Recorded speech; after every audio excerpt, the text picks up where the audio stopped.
looked up steadfastly into heaven and saw the glory of God, and Jesus standing on the right hand of God. And said, Behold, I see the heavens open, and the Son of Man standing on the right hand of God. And they cried out with a loud voice, and stopped their ears, and ran upon him with one accord, and cast him out of the city, and stoned him. And the witnesses laid down their coats at a young man's feet, whose name was Saul. And they stoned Stephen, calling upon God and saying, Lord Jesus, receive my spirit. And he kneeled down and cried with a loud voice, Lord, lay not this sin to their charge. And when he had said this, he fell asleep. Tragic endings. Happily ever after, but not now. This morning, as we think about this particular text, we realize that we've been invited by the text not only to the funeral of this young man, but to a murder. We've been invited by the text to a stoning. A man that came forth and proclaimed the gospel of Jesus Christ. He was sharing the love of God. And yet we find that he lost his life. Seems somewhat sad. I think that the human spirit allows us to recognize that when there is a death, one ought pause. Now in the city, in the fast roaring of this city, people continue to move in spite of death. But if you ever lived in or stopped to visit a rural area, you realize that death stops the community. You know, if you in the South and you're on a road and you see a funeral car come by, you pull over to the side and you wait. Life stops and things are not the same when somebody dies. Well, if you can imagine the sadness of that moment, the sadness of a funeral, I think most of us have lost somebody to death. If you can imagine that, just think about watching a person who is stoned to death. It's not quick like a bullet to the head. It is not quick like a knife to the throat, but to be stoned to death, the agony, the hollers, the plea of that person. Just imagine being stoned to death. You feel all of the stones upon you. It says that they rushed him, and not only did they rush him, he died. So just think about how sad that would be. It's very tragic to think about that. Some of us who sit in this church this morning, we're still mourning of the death of somebody. On this Mother's Day, there are some people who are still mourning the death of a mother. There are others who are mourning death of grandparents and aunts and such. You realize that oftentimes we do mourn when someone has died. You can find in Acts chapter 7 that there is here in these last few verses this man, this life that we must think about that is taken simply because he is a witness for Jesus Christ. Find here that even as he is speaking, they become bothered and they start chewing on the man. See that in verse 54, that as he is speaking, they start chewing. Could you imagine talking and somebody walks up and starts chewing on you? So bothered, so misdirected that they decide to eat you, in a sense, alive. So here is a man who, in these last few verses, when you think about this, I kind of am playing on words here when I say a tragic ending, because it's not only the end of the chapter, it's the end of his life. Thing to be chewed and then stoned. So here we find a tragic ending. But I can tell you that even though there is a tragic ending here, the story will end with some glory. The story, ultimately, we will find that this man's life is not given up in vain, for he gives his life in order for the gospel to be proclaimed. fact is, sometimes our happily ever after will be delayed. I think Langston Hughes put it like this when he said, a dream deferred. Every now and then you'll find out that the blessing that you've been waiting for might be deferred. It might be delayed. It's not gone. It's just not here yet. Think about that. I think if you're human enough, you realize that you've already been there at some point in time. I think it was Reverend Dr. H. Beecher Hicks, Jr., who said that you are either coming out of a storm, going into a storm, on your way, or you're in a storm. You're either in it, on your way out of it, or on your way into it. So the fact is, all of us at some point in time, we realize that we are waiting on something. Seems like you know that there should be a happy ending, but it hasn't come yet. You've been through the story, and now you're waiting for something good to happen. You will relate to a time in your life, or maybe this is the time in your life where it seems that there's some tragic things happening and you're just waiting, when, God, are you going to bless me? There's some things that I might want to leave with you this morning, or that I want to leave, or I will leave with you this morning, that you might think about while you're waiting for your happily ever after. Number one, in verses 54 and 55, I want you to know that the Spirit doesn't always save flesh. In other words, they were biting on this man even though he was full of the Spirit. The Spirit allowed him to focus on God, but that didn't make the biting go away. Sometimes we feel like because we're in God's presence, nothing bad is going to happen to us. Sometimes you're going to feel some pain even in the midst of you doing what God has called you to do. What you've got to realize is that when the Spirit is upon you, it is not necessarily to make you feel better in your flesh. It is to do what it has done here in the text for Stephen. It is to allow us to focus on God even when we're going through it. See, he was going through it, but because he was filled with the Spirit, we realized that he could focus on God. See, sometimes you're going to have some pain, you're going to have some struggles, you're going to have some things that bother you, but the question is, can you focus on God even in the midst of it? See, you know, you've got to be able to run the race in spite of the rain. I remember when I was playing football in high school, we'd get out there and we'd play football and it would start raining. Coach don't care if it's raining. You better pray for lightning. Because as long as it's just rain, you got to keep on playing the game. Some folk need to realize in the church that we can't stop just because it starts raining a little bit. You got to, not only that, just to chase that analogy for a moment, anybody in here has ever played football or been out there before? You put those pads on and that helmet, and I tell you the rain is even worse when you got on a helmet. You can hear it tapping on the helmet and the sweat seems like it's mixed with water. You can't tell whether you're sweating or just got rained out. But either way, it's miserable inside of pads when it's raining. And don't let it be a steamy afternoon in summertime when you practice. Sometimes life comes like that. Sometimes life comes and it seems like as bad as things are, it gets even worse. The question is, can you focus anyway? Some of the best games are played in the rain. Some of the best games are played when the mud is just right and when the grass comes up on your pants just right. Some of the best games are played when you slide into somebody. The fact is, there are times in our lives where we're going to find out that it gets muddy and it gets messy. Find out that the ball is slippery. Sometimes it seems like every time you catch a blessing, it falls out of your hand once again. So the fact is, we've got to realize that you still don't get the opportunity to say, well, you know, I'm not going to make this play.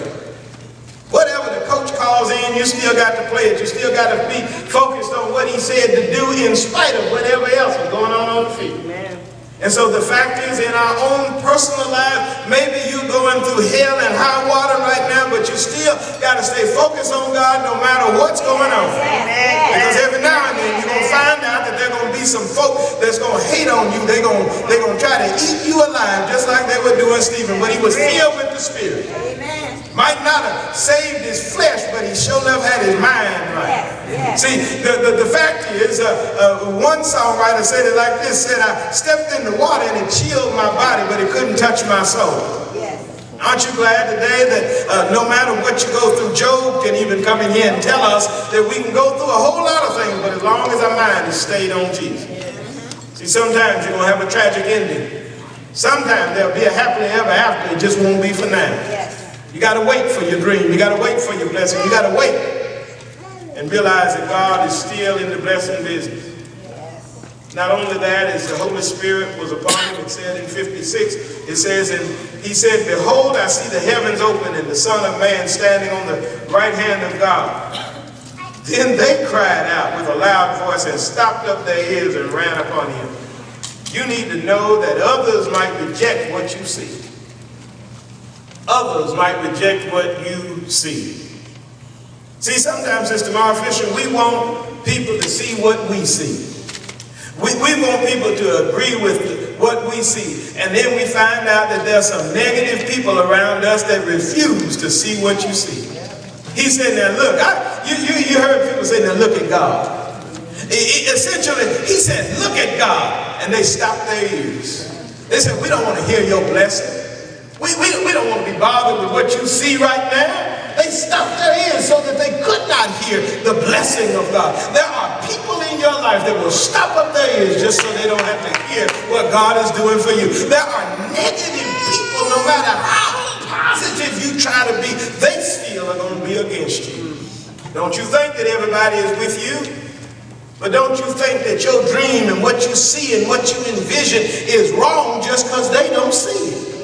See, there's a whole lot of times when the Lord is trying to bless you and do things in your life and you trying to tell somebody else when you just really need to realize that they might not accept what God has told you.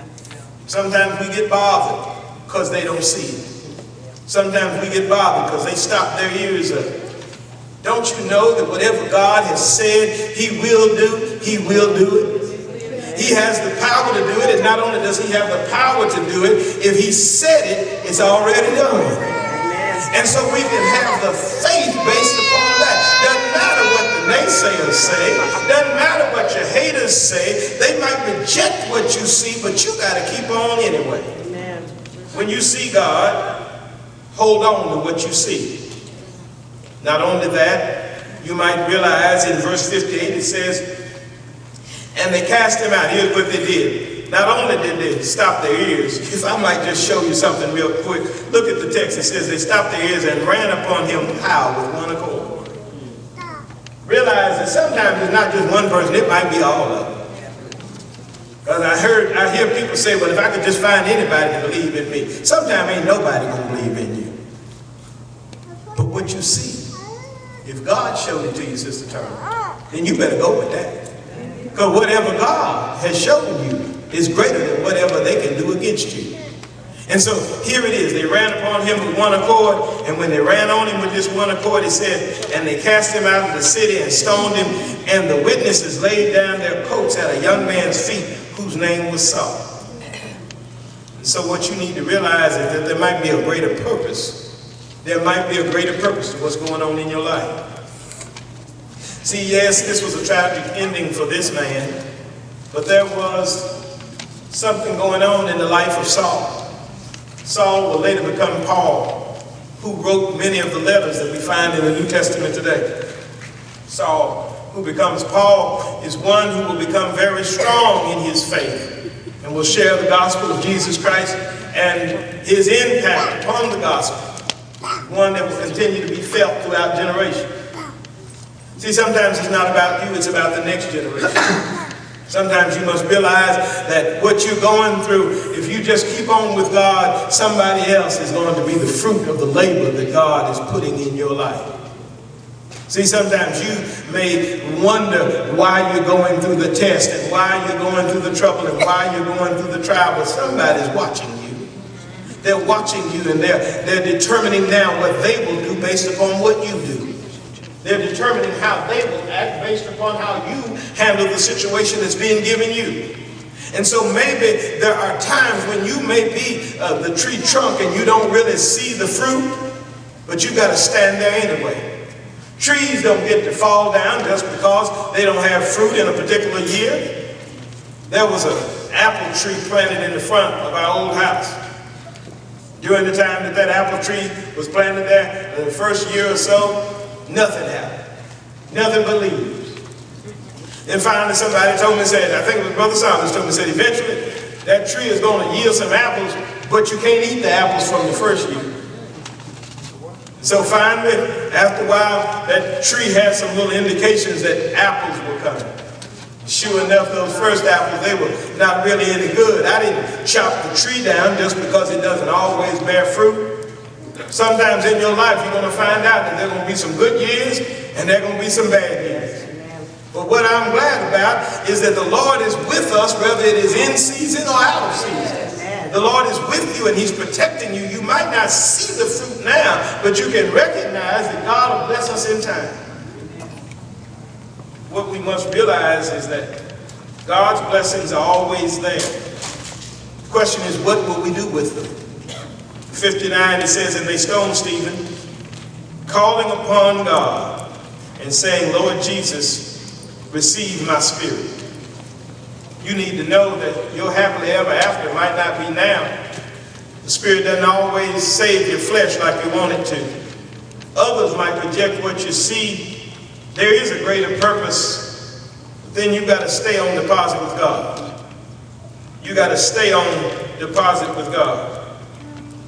I like the way the text says. It says, because even as the witness was watching, they were stoning Stephen. But there's some simultaneous things going on here. As we can even see it in our English language, as they stoned Stephen. You see, there's an action that they are taking. They are stoning. But as they're stoning, it tells us what Stephen is doing. He's calling on the name of the Lord. He's being stoned, but he's calling on the name of the Lord. That's what we've got to do, Brother Wesley. Is we got to determine what we're going to do when we're going through the trial and the tribulation. We've got to be willing to call on him, even when it seems like we're going down. Oh, I wish somebody could catch that. Do you call on the Lord when it seems like you're at the end of your rope? Do you call on the Lord when it seems like you're stressed out to no end? Do you call on him when it seems that you're finally about to find yourself at the other end of life? He was calling him even though he was stoning him. Even though you're persecuted, you've got to call on God in the midst of your persecution. You've got to learn how to be stress-free in a stress environment. You've got to learn how to smile when everybody else is mad. You've got to learn how to walk tall when everybody else is walking low. See, the fact is, it might not happen for you right now. But if you hold on to God's unchanging hand. Look what happens in verse 6. And he kneeled down. He cried with a loud voice, Lord, lay not this sin to their charge. And when he had said this, he fell asleep. Don't you know forgiveness may lead to your sleep? You might finally be able to sleep once you let it go.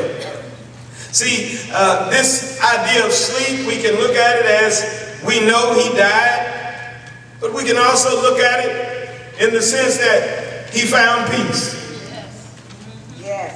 You won't find peace until you're willing to forgive. You won't find peace until you're willing to finally let it go. You won't find peace until you finally realize that all you are going through at some point in time will come to a happy ending. See, there's some tragedies along the way. I think it was Humpty Dumpty who fell off the wall, and I realized that it was some girl with a golden or white or a glass slipper that found out that at the end of the ball she had lost her man, but he had that slipper looking for her. See, sometimes you got to realize that there might be some tragedy in between. There was a girl who was so beautiful, but she was sleeping. Remember, Sleeping Beauty?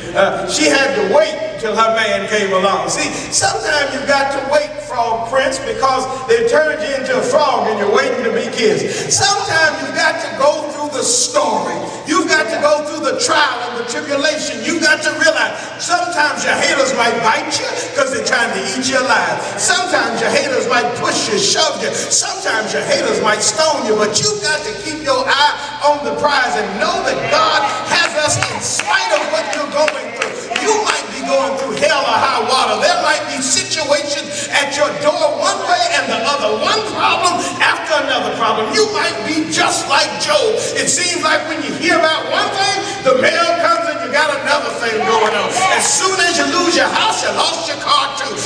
shoes are wore out, then your kids are acting up, then your husband and your wife done left. Whatever it is, you realize that if you hold on, a happy ending will come after a while. It might not be right now, but if you hold on, God is still in the blessing business. Keep your eyes on him. Stay filled with the Holy Spirit and know that God will, until then, forgive your enemies and let them go. Forgive it, let it go, so that you might be at peace and sleep in the Lord in the midst of it. What could he do to him after he put his body in God's hands? He said, I give you my spirit, I give you my life, and then he went to sleep. Wouldn't that be amazing if we could learn how to do that? Amen. To say, God, you take it. Yes. And then rest in that thing. Yes. Go to sleep in the midst of a trial. Not tossing and turning, but sleeping easy. Yes. Because you know that it might not be happily ever after today, but it will be after a while. Yes.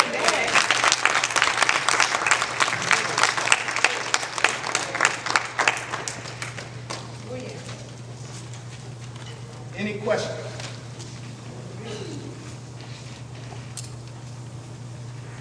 Somebody here today, as always is,